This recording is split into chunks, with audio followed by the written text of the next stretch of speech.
तोरा के जान हम आजाद करतानी दूसरा के संग काट तू ही जाके चली ए जा सुनो तोरा के जान हम आजाद करतानी दूसरा के संग काट तू ही जाके चली कहत रही जान हम पे विश्वास कर रातों दिन बात कर रंदी होके राज कर रातों दिन बात कर रंदी होके राज कर रे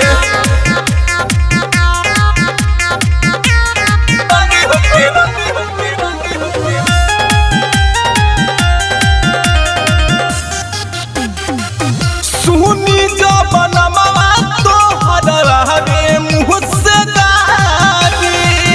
मोहनी कर बीचे चौराहा पर गोली मारी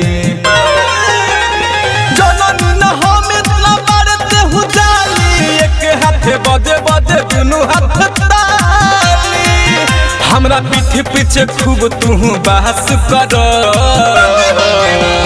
रातों दिन बात कर रनी होके राज कर रातों दिन बात कर रनी होके राज कर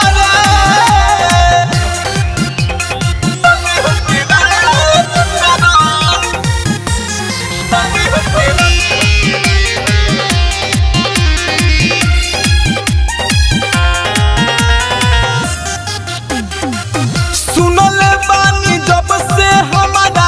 आवे तो पे घीना यह दोसों से मिले जाली तेरो जीना दान के प्रेम भरमा के प्यारे नहीं कैली ते कैली खिलावाड़ रे रहली पहले बस में अब ते उड़ान भर रातों दिन बात कर रनी होके राज कर रातों दिन बात कर रनी होके राज कर